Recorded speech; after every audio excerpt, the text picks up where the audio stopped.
According to data released by Ukraine's Ministry of Finance, an astonishing 11,256 Russian tanks have been neutralized since the conflict began.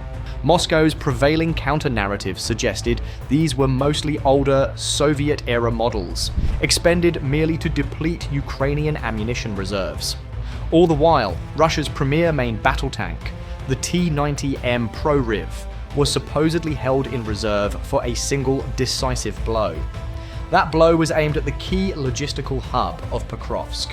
However, when Russia finally committed its best armor, Ukrainian forces demonstrated within hours that the gap between propaganda and battlefield reality is a fatal one for the Kremlin.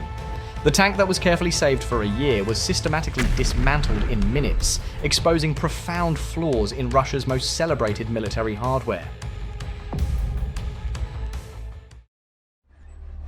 This operation was the intended result of nearly a year of strategic patience from the Russian command.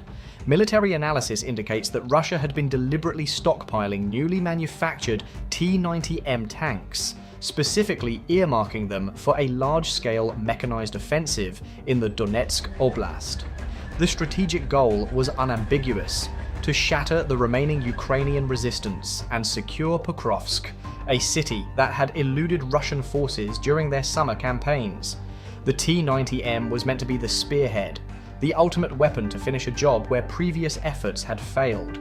This perception was fueled by Russian President Vladimir Putin himself, who in June 2023 hailed the T-90M as the world's best tank.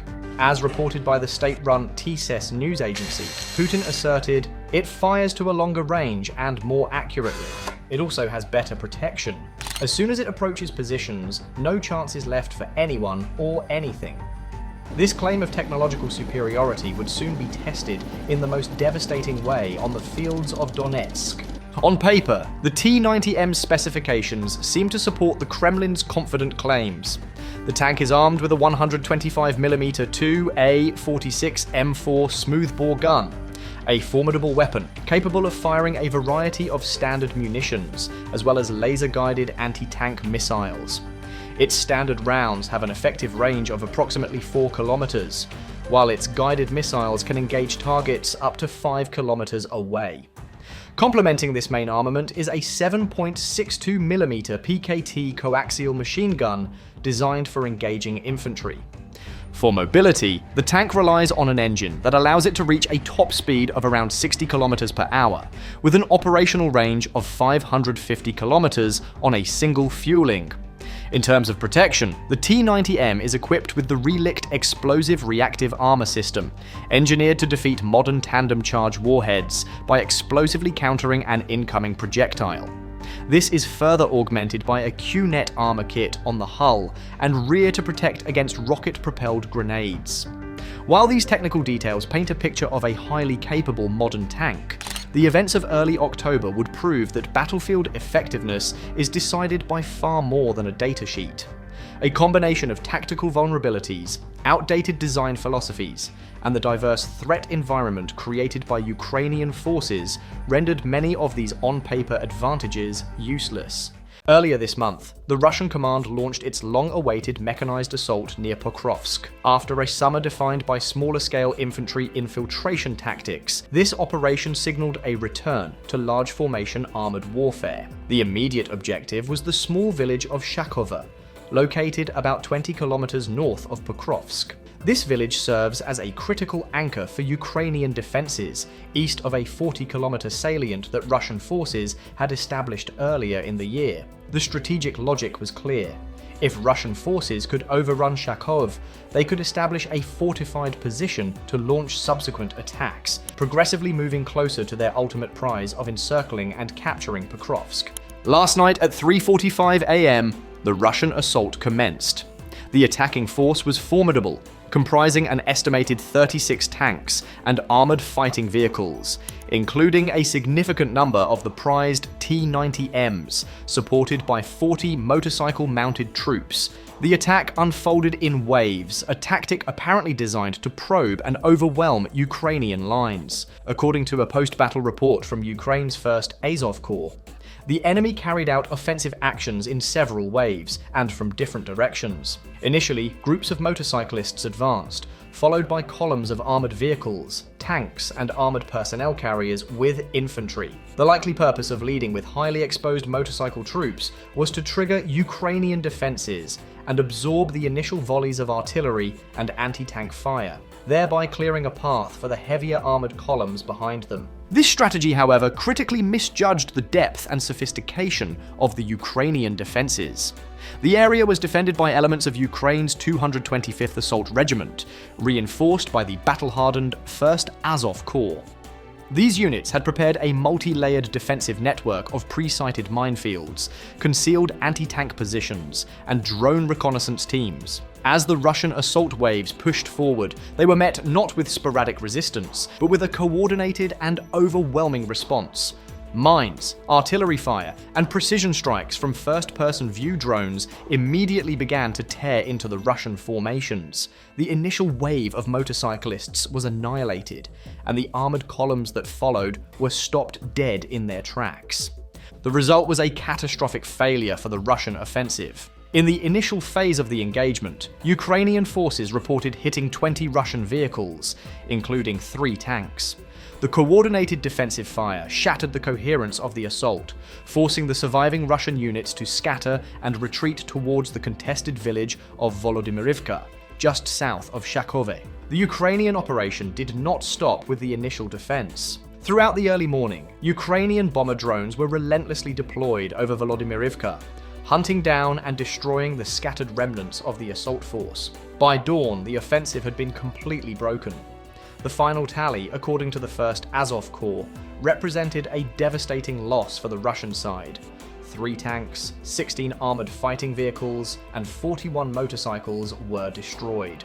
Additionally, 2 other light vehicles were neutralised.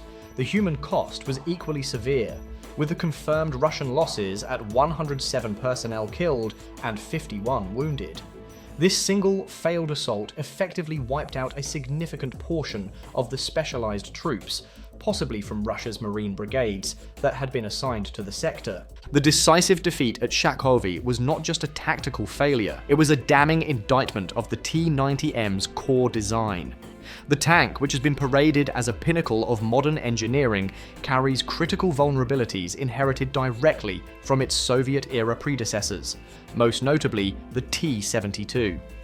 One of the most catastrophic of these is the absence of a partition separating the crew compartment from the ammunition stored in its carousel-style autoloader. This design flaw means that a successful penetration of the turret, especially from a top-down attack, often leads to a massive detonation of the onboard ammunition. This instantly destroys the tank and its crew in an effect widely known as the Jack-in-the-Box phenomenon.